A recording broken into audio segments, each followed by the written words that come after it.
ঘাটালে চারিদিকে এখনো জলে জল, কিন্তু ঘরে খাবার জল নেই। স্থানীয়দের দাবি, যে জল জমে রয়েছে সেই জলই ফুটিয়ে খেতে হচ্ছে, কারণ এছাড়া তো উপায় নেই। আমতাতেও পানীয় জলের সংকট।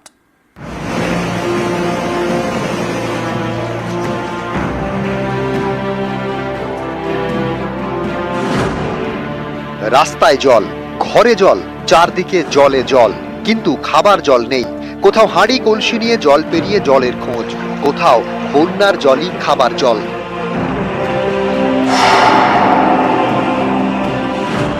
আমাদের জল টল একবারে খেতে পাইনি, আমরাই খেতে পাইনি।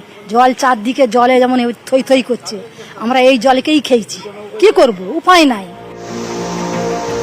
কয়েকদিনের বৃষ্টিতে নদীগুলি ফুলে ফেপেই ছিল, তার উপর রেকর্ড পরিমাণ জল ছেড়েছে ডিভিসি। এতেই জলমগ্ন ঘাটাল, একতলা বাড়ির সমান জল। খাবার জলের কল সব ডুবে গিয়েছে, তাই তেষ্টা মেটাতে অনেকের জমা জলই ভরসা। বৃহস্পতিবার এই খবর দেখানো হয় নিউজ 18 বাংলায়। পানীয় জল কি করব, আর ওই বন্যার জলই একটু ফুটিয়ে তাকে ফিল্টার করে যা হোক করে খেতে হবে, এছাড়া উপায় নেই।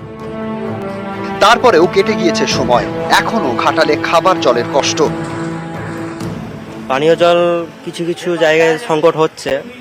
আমাদের পাশে টিউবওয়েল থেকে জল নেওয়া হচ্ছে, অনেক জায়গাতেই জলের সমস্যা হচ্ছে। সব জায়গায় তো জল পাওয়া যাচ্ছে না, অনেক জায়গাতেই সমস্যা হচ্ছে। কেউ কেউ বলছেন অবস্থা এতটাই খারাপ যে জমা জলই ফুটিয়ে খেতে হয়েছে তাদের। আমাদের জল টল একবারে খেতে পাইনি, আমরাই খেতে পাইনি।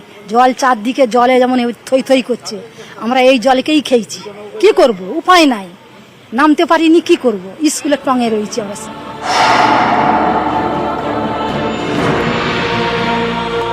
প্লাবিত হাওড়ারও বিস্তীর্ণ এলাকা। মুন্ডেশ্বরী নদীর জলে ভাসছে আমতা 2 নম্বর ব্লক। জলমগ্ন 9টি পঞ্চায়েতের 50 থেকে 55টি গ্রাম। এখানেও খাবার জলের সংকট। জল পেরিয়ে হাঁড়ি কলসি নিয়ে যেতে হচ্ছে খাবার জলের সন্ধানে। প্রায় 2 কিলোমিটার দূর থেকে আনতে হচ্ছে খাবার জল। বাড়িতেও জল ঢুকে গেছে, একদম এ পাচ্ছি থপাচ্ছি, আসতেও পাইনি, যেতেও পাইনি, লোকও নেই, যাও না। পানীয় জলও কিছু নেই। কত থেকে জল আনতে হচ্ছে? এই তো শিয়াগুড়ে মোড় দিকে নিয়ে যাচ্ছি। 2-3 কিলোমিটার হবে। হ্যাঁ, এই শিয়াগুড়ে মোড় দিকে আমার বাড়ি যেতে 2 কিলোমিটার। কি যাতায়াত করবেন কি করে? এই তো এই রাস্তা পর্যন্ত এক কোমর জল।